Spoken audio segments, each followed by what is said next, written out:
नमस्कार। स्वागत है आप सभी का आपके अपने चैनल एस्ट्रोलॉजी लर्नर वाईटी में। आज का हमारा विषय है आकाश परिचय में नक्षत्रों का स्वरूप और उसका प्रभाव, भाग 3, जिसमें हम मूल नक्षत्र से रेवती नक्षत्र तक प्रत्येक नक्षत्र के स्वरूप और उसके क्या प्रभाव हैं, किस प्रकार से वह जातक के जीवन में अपना प्रभाव दिखाता है, इसकी चर्चा हम करेंगे। अब तक भाग 1 और भाग 2 आ चुके हैं, जिसमें हमने अश्विनी नक्षत्र से लेकर जो आश्लेषा नक्षत्र है वहाँ तक भी लिया और मघा नक्षत्र तक भी लिया है। ये 2 पार्ट में आप इसको देख सकते हो, भाग 1 और भाग 2 में। आज हम भाग 3 की चर्चा करेंगे, तो चलिए शुरू करते हैं।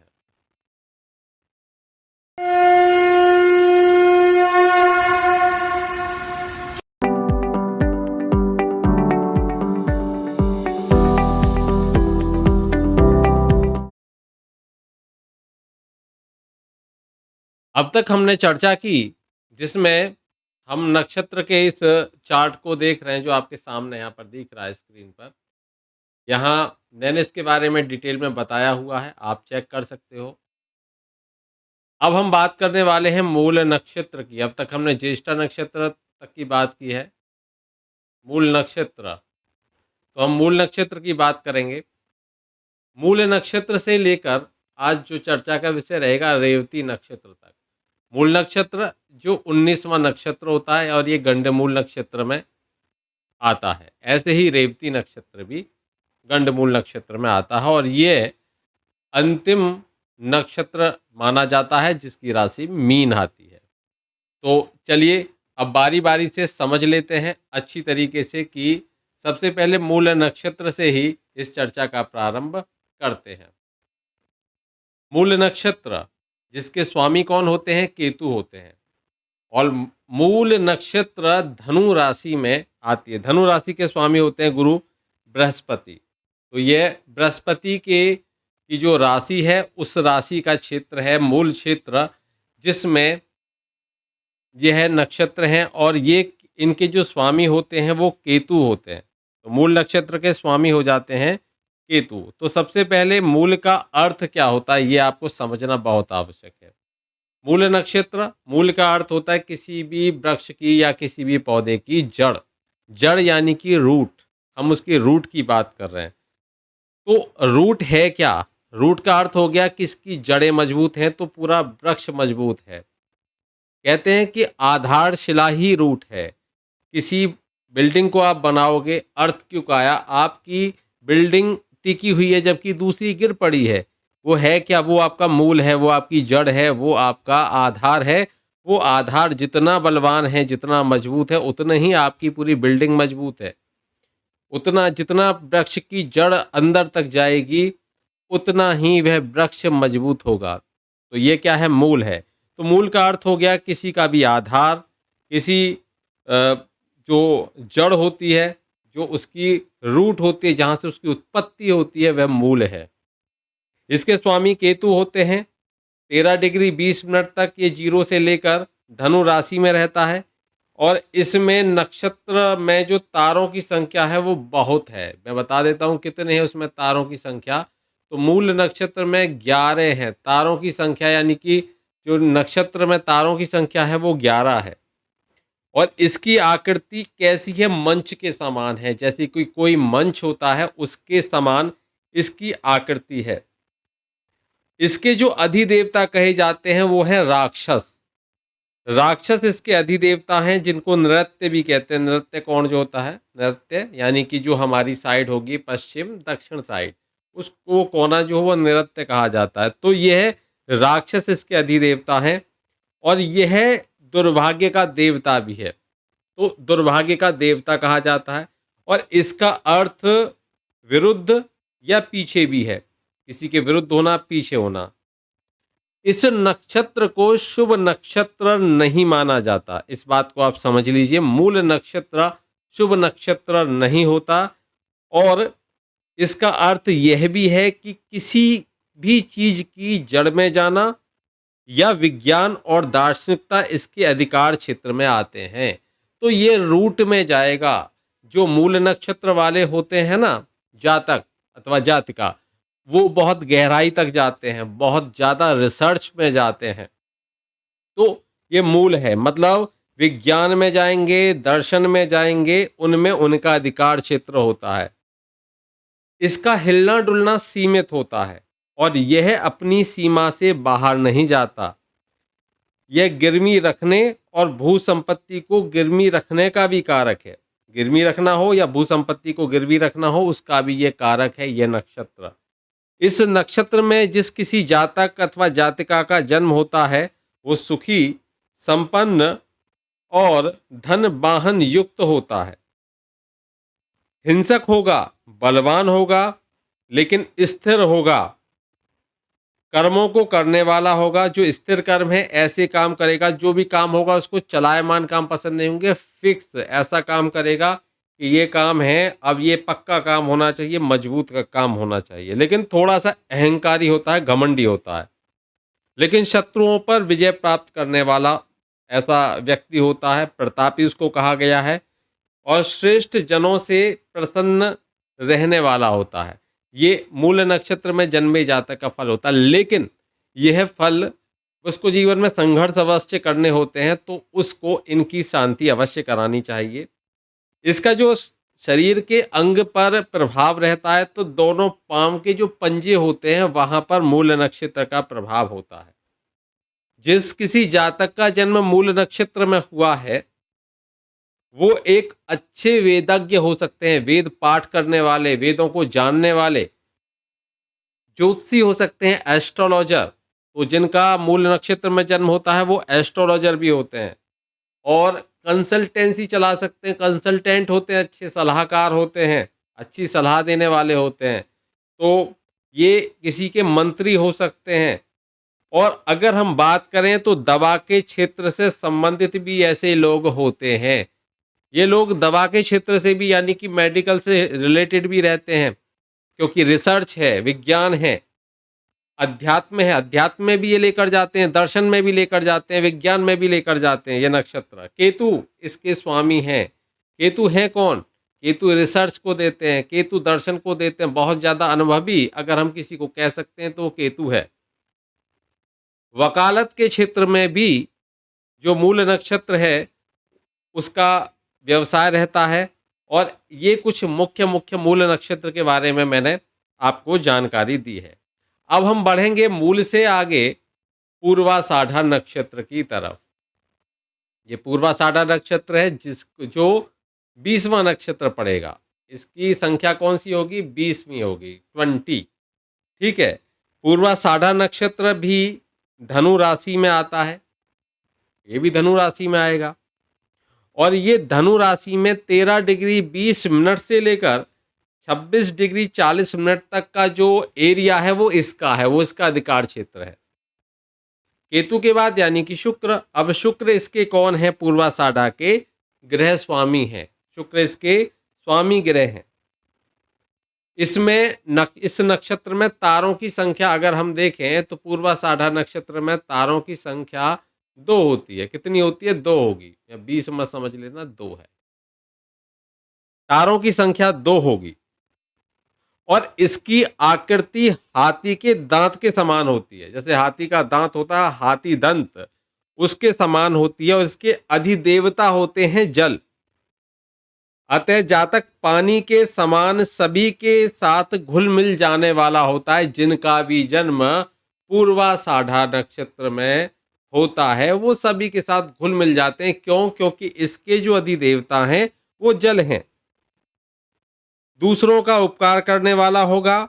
और इस नक्षत्र का दूसरा नाम होता है अपराजिता। अपराजिता इसका दूसरा नाम है। इसका अर्थ है कि जो कभी पराजित नहीं हो सकता। इस नक्षत्र में जन्मे जातक को पराजित करना आसान नहीं होता, अपराजित होता है।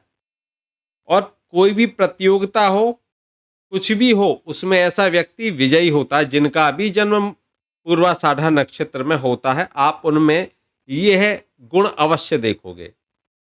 देखिए, इस नक्षत्र में जिस किसी जातक का जन्म होता है, तो अगर वो किसी को देख भी ले तो उसका उपकार कर देगा। बहुत ज़्यादा दयावान, क्षमावान ऐसा व्यक्ति होता है। अपनी माँ का प्रिय होता है, उसकी माँ उसे बहुत प्यार करती है। अच्छी पत्नी प्राप्त होती है उसको, भाग्यवान होगा, जनप्रिय होगा, यात्राओं का शौकीन होगा, यात्रा प्रिय कह सकते हैं हम उसके। विशेष रूप से स्त्रियों में वह प्रिय होता है, धनवान होता है, धनी मित्रों वाला भी होता है और सभी अर्थों में पारंगत होता है।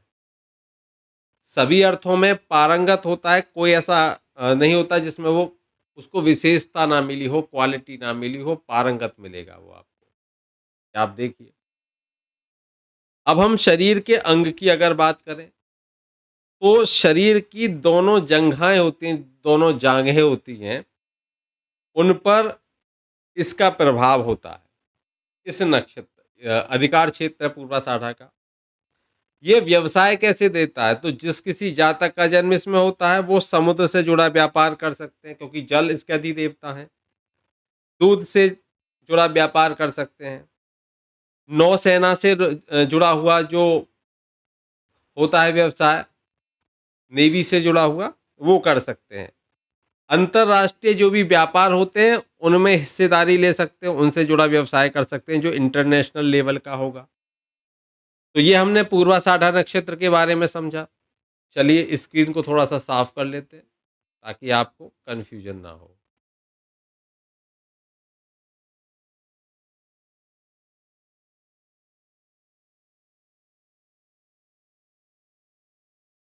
अब हम बात करेंगे आगे, पूर्वाषाढ़ा हो चुका है, अब बात करेंगे उत्तराषाढ़ा नक्षत्र की।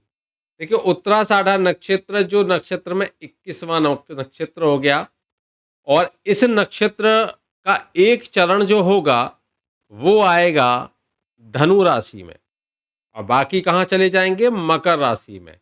तो उत्तराषाढ़ा नक्षत्र के जो स्वामी होंगे, ये कौन होंगे? सूर्य। तो सूर्य उत्तराषाढ़ा नक्षत्र के स्वामी बनेंगे। ये समझ लीजिए, अच्छे से सारी बातों को ध्यान रखिए। देखिए, उत्तराषाढ़ा नक्षत्र 26 डिग्री 40 मिनट से लेकर 30 डिग्री तक तो रहेगा धनु राशि में, और बाकी 0 डिग्री से लेकर 10 डिग्री 20 मिनट तक का ये रहेगा मकर राशि में। स्वामी इसके कौन हो जाएंगे? सूर्य हो जाएंगे नक्षत्र के। अगर हम इस नक्षत्र में तारों की संख्या देखें, तो इसमें तारों की संख्या 2 होती है, और इसकी आकृति भी कैसी होगी? मंच के समान होती है। अब मंच के समान ही जो मूल नक्षत्र था, उसकी भी आकृति थी। इसके अधिदेवता कौन होंगे? विश्वदेव इसके अधिदेवता हैं, जो भगवान, धर्म और देवी विश्व का पुत्र हैं। पूर्वाषाढ़ा की प्रवृत्ति कैसी है? जहाँ विस्तार करने वाली इसकी प्रवृत्ति है। जो पूर्वाषाढ़ा है, वो उसकी प्रवृत्ति कैसी है? विस्तार करने वाली है। वहीं उत्तराषाढ़ा की प्रवृत्ति कैसी है? वह जो स्वच्छंदता होती है, उसकी पूर्ति होती है। स्वेच्छाओं की पूर्ति करने वाले हैं। अपनी इच्छाओं को की पूर्ति करना इस नक्षत्र का पहला लक्षण है। आत्मनियंत्रण, सहिष्णुता, दृढ़ चरित्र इस नक्षत्र की अन्य विशेषताएं भी हैं। ऐसे व्यक्तियों का चरित्र अच्छा होता है। इसकी आकृति हाथी की सूंड के समान भी मानी जाती है। कैसी होती है? हाथी के सूंड की समान, जिसका संबंध भगवान श्री गणेश जी से भी है, उनसे जुड़ा हुआ भी माना जाएगा। अतः सभी प्रकार के विघ्नों का ये नक्षत्र हरण करने वाला कहा जा सकता है। इस नक्षत्र में नए उद्योग प्रारंभ करने, उनका पूर्ण करना, ये हाथी की सूंड के समान तीक्ष्ण और सूक्ष्म प्रवीणता देती है। यहाँ इस नक्षत्र में नए नए उद्योग धंधे शुरू करने वाला होगा। जो स्टार्टअप होते हैं, ऐसे नक्षत्र वाले करें तो उनको फायदा होता है। इस नक्षत्र में अगर किसी जातक का जन्म होता है, तो उसके बहुत सारे मित्र होते हैं। बड़े शरीर का होगा, अच्छा खासा बलवान दिखेगा, सामाजिक होगा और समाज द्वारा उसकी प्रशंसा होगी, प्रशंसा प्राप्त करेगा। विनीत होगा, बोलने चालने में अच्छा होगा। सुखी होगा, शूरवीर होगा, सुंदर परिधान पहनने वाला, यानी कि अच्छी-अच्छी ड्रेस होंगी उसके पास में, अच्छे-अच्छे कपड़े होंगे। सम्मोहित व्यक्तित्व का स्वामी और सफल होता है, यानी कि उसको देखकर लोग अट्रैक्ट होते हैं उससे, ऐसा व्यक्तित्व होगा। देखिए, इसका भी शरीर के दोनों जंघाओं पर अधिकार क्षेत्र आ जाता है। इससे जुड़े व्यवसाय में हम देखते हैं तो ऐसे लोग योद्धा हो सकते हैं, पहलवान हो सकते हैं, पहलवानी में अपना करियर बना सकते हैं, सैनिक हो सकते हैं, चिकित्सक हो सकते हैं, चिकित्सक में भी शल्य चिकित्सक हो सकते हैं, चित्रकार या कलाकार और जादूगर भी ऐसे जो नक्षत्र में जन्मे होते हैं, बन सकते हैं। अब हम बात करेंगे 23वें नक्षत्र की। जो 23वां नक्षत्र है वो स्वर्ण नक्षत्र है। ये नक्षत्र मकर राशि में आता है। मकर राशि में इसका क्षेत्र है। 10 डिग्री 20 मिनट से 23 डिग्री 40 मिनट तक ये मकर राशि में इसका ये आएगा। स्वामी इसके होते हैं चंद्रमा। देखिए, श्रवण का शाब्दिक अर्थ होता है सुनना। अतः वेद के सुनने और सुनाने और ज्ञान के प्रचार प्रसार को ये इंगित करता है। श्रवण नक्षत्र में तारों की संख्या होती है 3। इस नक्षत्र में तारों की संख्या कितनी होती है, मैं पहले इनको हटा देता हूं।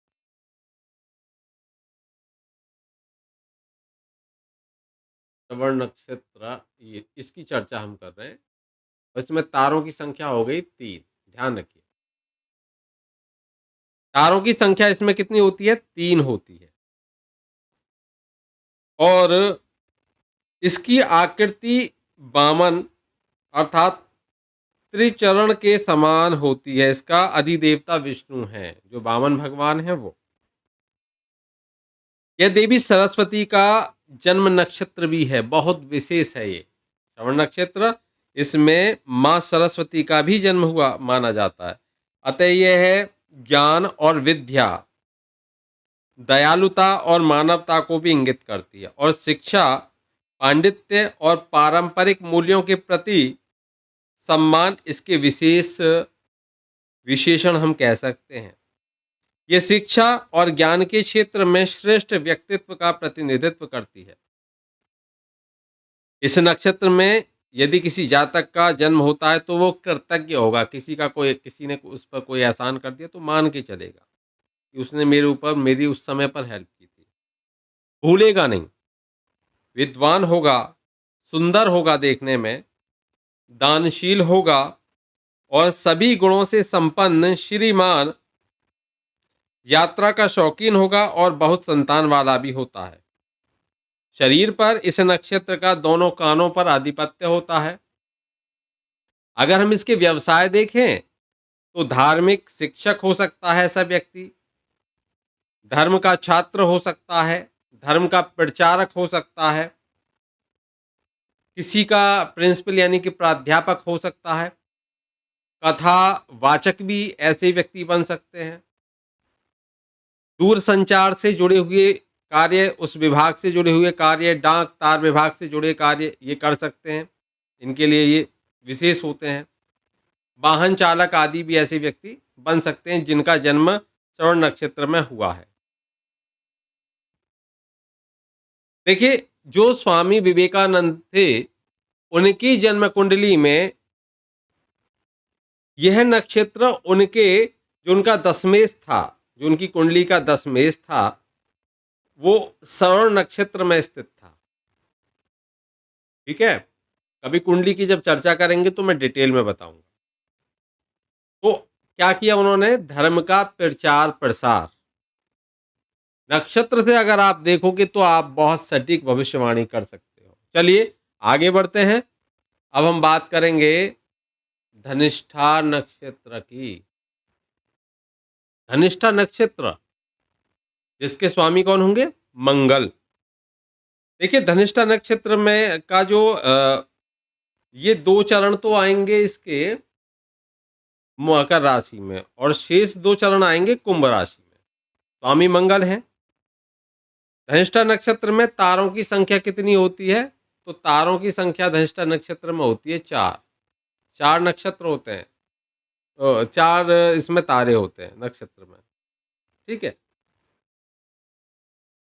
और इसकी आकृति कैसी होगी? मृदंग होती है ना, मृदंग बजाते हैं जिसको, मृदंग के समान होती है। इसके अधिदेवता वसु हैं, जो धन संपत्ति बहुमूल्य रत्न आभूषण देने वाले और अच्छा और परोपकारी इनको माना जाता है।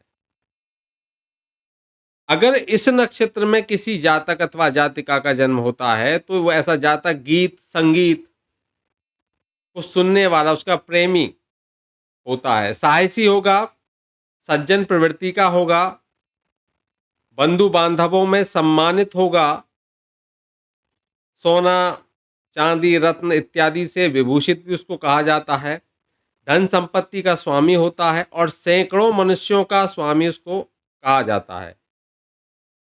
इन जातकों में रति सुख के लिए अधिक शक्ति नहीं होती और इनमें अविवाहित रहने की प्रवृत्ति अधिक पाई जाती है।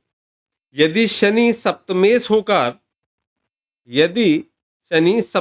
होकर सवर्ण नक्षत्र में स्थित हो तो वह जातक को पुरुष स्थिति उसमें कम रखते हैं, तो पौरुषता उसमें कम देखने को मिलती है। यह स्थिति होती है तो थोड़ी सी नपुंसकता होने के चांसेस बढ़ जाते हैं। यदि अशुभ ग्रह होकर सप्तमेश इस नक्षत्र में स्थित हो तो भी जातक को अविवाहित रख सकता है या वैवाहिक सुख में कमी दे सकता है। इसको ऐसे ही समझिए। शरीर के अगर अंग में देखें तो पीठ का जो हिस्सा है वो इस नक्षत्र का है, इस नक्षत्र का उस पर आधिपत्य होता है पीठ पर। व्यवसाय देखें तो ऐसा जातक औषधि से संबंधित व्यवसाय कर सकता है, कोई धार्मिक संस्थान से जुड़ सकता है, उसको खोल सकता है, उससे संबंधित उससे जुड़ सकता है, कोई भी आश्रम खोल ले, कुछ खोल ले। संगीत से जुड़कर कार्य कर सकता है, काव्य साहित्य आदि से जुड़ सकता है, भू संपत्ति हो, अनुसंधान हो, अन्वेषण हो, कृषि हो, इनसे जुड़कर कार्य कर सकता है। अब हम बात करें, इस नक्षत्र के बारे में हमने समझ लिया। अब हम बात करेंगे जो हमारा नक्षत्र है, किधर है, ये रहा। धनिष्ठा के बाद में कौन सा आया? शतभिषा। शतभिषा नक्षत्र को देखते हैं, जो कि 24वां नक्षत्र है। कुंभ राशि में यह 6 डिग्री 40 मिनट से 20 डिग्री तक फैला हुआ रहता है, इसका क्षेत्र है ये, इतने डिग्री तक का। इसके स्वामी कौन होते हैं शतभिषा के? वो होते हैं राहु, जो कि एक छाया ग्रह हैं। शतभिषा नक्षत्र में तारों की संख्या बहुत ज्यादा है, बहुत ज्यादा। यानी कितने हैं तारे हैं इसमें? 100 तारे हैं। शतभिषा इसलिए शत मतलब 100, 100 तारे हैं, तारों की संख्या 100 है और इसकी आकृति व्रत के समान होती है। इसके अधिदेवता कौन है? वरुण इसके अधिदेवता हैं। इस नक्षत्र में किसी जातक का जो जन्म होगा तो ऐसा जातक कंजूस होता है, थोड़ा सा बोलने में कठोर होगा, वाणी उसकी कठोर होगी, लेकिन शिक्षित होगा, धनवान होगा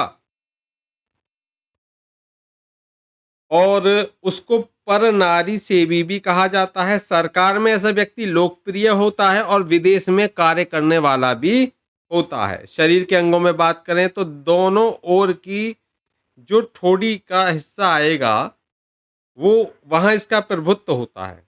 मतलब अगर कोई बीमारी हो या कुछ भी हो, ये पीड़ित है तो उस क्षेत्र विशेष को प्रभावित करेगा। व्यवसाय अगर देखें तो नौसेना का व्यवसाय ये करा सकता है और समुद्र से जुड़ा व्यवसाय करा सकता है। ज्योतिष के क्षेत्र में भी सफलता दिलाता है। खगोल शास्त्री होते हैं ऐसे लोग। विज्ञान के क्षेत्र में, भौतिकी के क्षेत्र में, अणु विद्युत के क्षेत्र में, अनुवादक आदि के क्षेत्र में, अणु विद्युत मतलब जो एटॉमिक पावर होती है उसकी बात कर रहे हैं, अनुवादक यानी कि ट्रांसलेटर, इनसे संबंधित व्यवसाय कर सकता है। देखिए मैदनी ज्योतिष में अगर हम देखें तो नदी, समुद्र, झील, तालाब आदि पर इसका आधिपत्य माना जाता है। अब चलिए हम बात करने वाले हैं जो नक्षत्र है पूर्वा भाद्रपद, तो पूर्वा भाद्रपद के बारे में विश्लेषण करेंगे।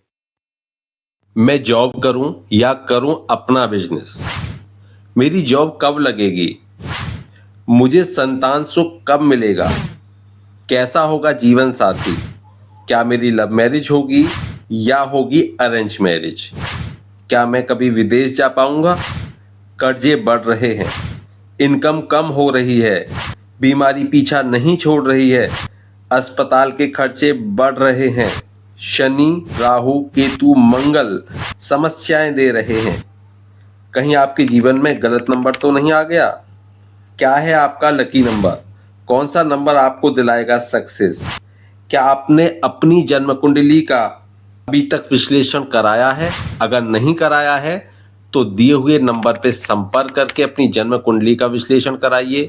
जानिए क्या है आपकी जीवन की समस्या, कौन सा ग्रह दे रहा है आपको समस्या, कौन से नंबर्स दे रहे हैं आपको समस्या, समस्या जाने और उनका समाधान भी आपको मिलेगा।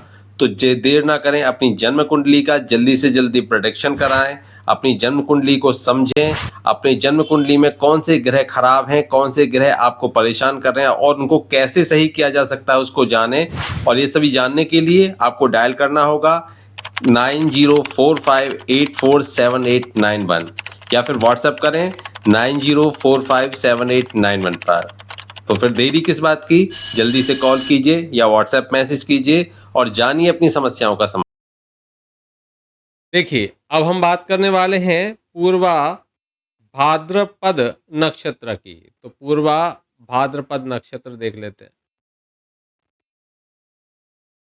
पूर्वा भाद्रपद नक्षत्र जिसके स्वामी होंगे बृहस्पति, और देखिए ये कुंभ राशि में 20 डिग्री से 30 डिग्री तक रहता है और मीन राशि में 3 डिग्री 20 मिनट तक रहता है यह नक्षत्र पूर्व भाद्रपद। देखिए, पूर्व भाद्रपद नक्षत्र में तारों की संख्या होती है 2, इसमें 2 तारे होते हैं। 25वां नक्षत्र है ये, तो ये हम लिख सकते हैं ये 25वां नक्षत्र है।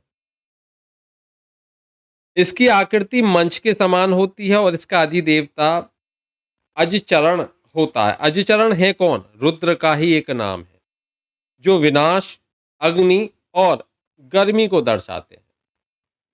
इस नक्षत्र में जिस किसी जातक का जन्म होता है वो वक्ता होता है, बोलने वाला, सुखी होगा, संततिवान होता है, अधिक निद्रा वाला होता है, बहुत ज्यादा नींद लेता है, अधार्मिक होता है, कड़वे वचन बोलने वाला, यानी कि हम उसको कहते हैं कटु वचन बोलने वाला होता है, ईर्ष्यालु होगा, स्त्रियों को समर्पित और निकम्मा उसको कहा जाता है। देखिए, शरीर के अंग देखें तो पसलियों सहित दोनों ओर से जो शरीर है वहां इसका प्रतिनिधित्व होता है। इसके व्यवसाय की अगर हम बात करें तो जिस किसी जातक का संबंध या उसके दशम भाव का संबंध इससे बने तो वो व्यवसाय जो होंगे वो जैसे मृत्यु से जुड़े कार्य हैं उनमें सफल होते हैं, जो रुग्णालय होते हैं उनसे संबंधित कार्य कर सकते हैं, अकाल राहत से संबंधित, बीमा से संबंधित, औषधियों से संबंधित कार्य, चोरी और ये उससे जुड़े जो कार्य होते हैं उससे संबंधित कार्य इनके होते हैं। तो ऐसे लोग ज़्यादातर चोर देखने में मिलते हैं। आवश्यक नहीं कि सभी हैं, लेकिन अधिकता होती है उनकी प्रवृत्ति जरूर उनके अंदर से ऐसी पाई जाती है। कुछ ना कुछ नियमों के विरुद्ध चलेंगे, जो नियम चल रहा है उसके विरुद्ध चलेंगे, कहीं ना कहीं किसी तरीके से समाज में आतंक फैलाने का भी ऐसे लोग कार्य करते देखे जाते हैं। तो ये ऐसा नक्षत्र है पूर्वा भाद्रपद, मतलब वो समाज से हटकर चलने वाले थोड़े से लोग होते हैं। बृहस्पति का ये नक्षत्र है तो अपना यहाँ पर उनका प्रभाव यहाँ देखने में आता है। चलिए, अब हम बात करेंगे इस नक्षत्र के अलावा, अब हम बात करेंगे 26वां जो नक्षत्र है जिसका नाम है उत्तराषाढ़ा नक्षत्र। 26वां नक्षत्र है। देखिए, उत्तराषाढ़ा नक्षत्र, जो पूर्वा साढ़ा नक्षत्र, जो उत्तरा भाद्रपद नक्षत्र है, पूर्वा भाद्रपद देखा अभी हमने, उत्तरा भाद्रपद, ठीक है, ये मीन राशि में 3 डिग्री 20 मिनट से 16 डिग्री 40 मिनट तक का होता है। इसके स्वामी ग्रह कौन है? वो शनि है। उत्तरा भाद्रपद नक्षत्र में तारों की संख्या 2 है। इस नक्षत्र में तारों की संख्या 2 है और इसकी आकृति जो जुड़वा होते हैं, जुड़वा के समान होती है और इसका अधिदेवता अहिर्बुद्धन्य है, जो कौन है? भगवान रुद्र का ही एक नाम है। यह सर्प से जुड़ा है, इसलिए गोपनीय तरीके से कार्य करता है। एकांतवास इसको पसंद होता है। कुंडलिनी शक्ति, सर्वश्रेष्ठ ज्ञान, प्रबोधन और अपने लिए सजग रहना इस नक्षत्र की विशेषता होती है। इस नक्षत्र में कुछ गुण आद्रा और कुछ गुण पूर्व भाद्रपद से भी मिलते जुलते हैं। यह ज्ञान, शिक्षा और अच्छी सलाह के साथ साथ जो सुदूर क्षेत्र है उनकी यात्रा, मतलब दूर दूर की यात्रा, सांसारिक विषयों का त्याग और फकीर की भांति इधर उधर भटकने की को भी इंगित करता है। इस नक्षत्र में जिस किसी जातक का जन्म होता है वो गौर वर्ण का होगा, श्रेष्ठ बल वाला होगा, साहसी होगा, धर्मज्ञ होगा, धर्म को मानने वाला, शत्रु को नष्ट करने वाला होता है, देवताओं के समान श्रेष्ठ, सक्षम, बोलने वाला वक्ता होगा, धर्मपरायण होगा, परोपकारी होगा, दयालु होगा, लेकिन ज़्यादा बोलने वाला, वाचाल और थोड़ा सा छल करने वाला और लेकिन सुखी होता है। ऐसा जातक भगवान को समर्पित, त्यागी, घूमने वाला, आत्मज्ञानी और तंत्र मंत्र का ज्ञाता भी होता है। शरीर के अंग में देखें तो पसलियों सहित दोनों ओर से शरीर का जो हिस्सा है उस पर इसका प्रभाव क्षेत्र है। इससे जुड़े व्यवसाय में देखें तो धार्मिक संस्थान, पागल खाना, इनसे जुड़े व्यवसाय या जो भी जो दिमाग से थोड़े से कमज़ोर हैं उनको सही करने वाली जहाँ पर भी जो जगह है वहाँ से संबंधित व्यवसाय होता है। गृह विभाग भी इनको मिल सकता है। ऐसे लोग आविष्कारक भी होते हैं, अन्वेषक भी होते हैं और नौकायन का काम भी कर सकते हैं और ये गुप्तचर विभाग में भी बहुत ज़्यादा सफल होते हैं। देखिए, अगर दसवें इसका संबंध, अगर दसम भाव आपकी कुंडली के जो दशमेश हैं उनका संबंध इस नक्षत्र से बने तो हम कह सकते हैं ऐसे लोग सीबीआई जैसे जो होते हैं, गुप्तचर विभाग हैं, सीआईडी, सीबीआई, इस तरह के, उनसे भी जुड़ सकते हैं, मतलब उनमें उनके चांसेस बढ़ जाते हैं ऐसे में नौकरी पाने के। चलिए अब हम बात करेंगे अगले नक्षत्र की, जो कि है रेवती नक्षत्र और ये एक गंडमूल नक्षत्र भी होता है। इसके स्वामी होते हैं बुध। 16 डिग्री 40 मिनट से 30 डिग्री तक का जो मीन राशि में स्थान है वो इनका है। इसके जो तारों की संख्या वो है 32 और इसकी आकृति एक मृदंग के समान होती है और इसका अधिदेवता कौन है? पूषा। पूषा है कौन? सूर्य का ही एक नाम है, जो गाय और भगवान का एक तरह से हम ये देखें रखवाला माना जाता है। इस नक्षत्र में जिस किसी जातक का जन्म होता है वह सभी अंगों से पूर्ण, पवित्र, सब कार्यों में कुशल, लोकप्रिय, प्रेरक होता है, गहन विद्या का जानकार होता है, एक बहुत सज्जन स्वभाव का, जिसको कहते हैं साधु स्वभाव का होता है, शूरवीर होता है, पंडित और धन धान्य से सदा संपन्न रहने वाला ऐसा जातक होता है। ऐसा जातक दूसरों का पालन और संरक्षण करने वाला, प्रतिपोषक पिता के समान होता है, अच्छा जो अतिथि सत्कार करना जानता है, भरोसेमंद होता है, अच्छा मित्र हम ऐसे लोगों को कह सकते हैं जिनका ये रेवती नक्षत्र है, सामाजिक व्यक्ति होता है और सभी भौतिक सुखों से युक्त ऐसा व्यक्ति होता है। यदि चतुर्थ भाव में मीन राशि आए, किसी के जातक के जो चतुर्थ भाव में मीन राशि आती है और चंद्रमा वहां पर रेवती नक्षत्र में स्थित हो, तो यह जातक की 2 माताओं का होना इंगित करता है। विशेषकर यदि यह शनि से पीड़ित हो तो संभावनाएं अधिक हो जाती हैं। विशेष सूत्र आज की इस वीडियो का।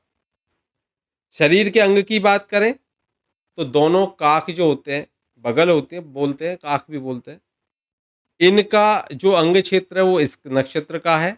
व्यवसाय तो पशुपालन से संबंधित कार्य, सड़क निर्माण से संबंधित जो कार्य होते हैं, अनाथालय से संबंधित जो कार्य होते हैं, धर्मशालाएं, होटल, पर्यटन आदि से संबंधित कार्य ये कर सकते हैं।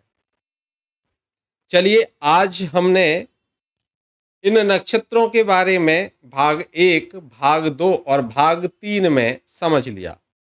किस तरीके से यह नक्षत्र प्रभाव दिखाते हैं, किस जातक का जन्म इनमें से किस नक्षत्र में हुआ है। देखिए, जब भी आप एस्ट्रोलॉजी को समझेंगे तो आपको नक्षत्रों के बिना, अगर आप सोचें कि आप एकदम से सारी कुछ चीज़ें जान जाओगे तो बिल्कुल नहीं। आपको नक्षत्रों का जब तक बारंबार अभ्यास नहीं करोगे तब तक आपको एस्ट्रोलॉजी में बहुत बारीक जो सूक्ष्म ज्ञान है वो मिलना थोड़ा सा कठिन है। इसलिए इनको जानना बहुत ज़्यादा आवश्यक है। अब यहाँ पर इस स्थिति में आप ये ध्यान रखिए कि हम आगे नक्षत्रों के लिंग की चर्चा भी करेंगे, जो अगला भाग रहेगा। ज्योतिष को जानने के लिए, समझने के लिए, गहन अध्ययन करने के लिए आप हमारी मेंबरशिप ले सकते हैं, ताकि हम जो विशेष वीडियो हैं वहाँ तक दे सकें और आप उनको समझ सकें। तो मेंबरशिप में हम ऐसी वीडियोस को रखेंगे। बाकी जन्म कुंडली का जिनको प्रेडिक्शन कराना है वो हमारे नंबर पे जो नीचे चल रहा है उस पर कॉल करके या व्हाट्सएप मैसेज करके भी अपने जो डिटेल्स हैं वो दे सकते हो। और जो भी वहाँ पर रिलेटेड फीस है वो उसको देकर, जिसको कहते हैं हम एनर्जी एक्सचेंज फीस, उससे अपना जो जानकारी प्राप्त कर सकते हो। तो आज के लिए इतना ही। मिलते हैं फिर एक नई वीडियो के साथ में, नए टॉपिक के साथ में। तब तक के लिए जय श्री कृष्णा, राधे राधे।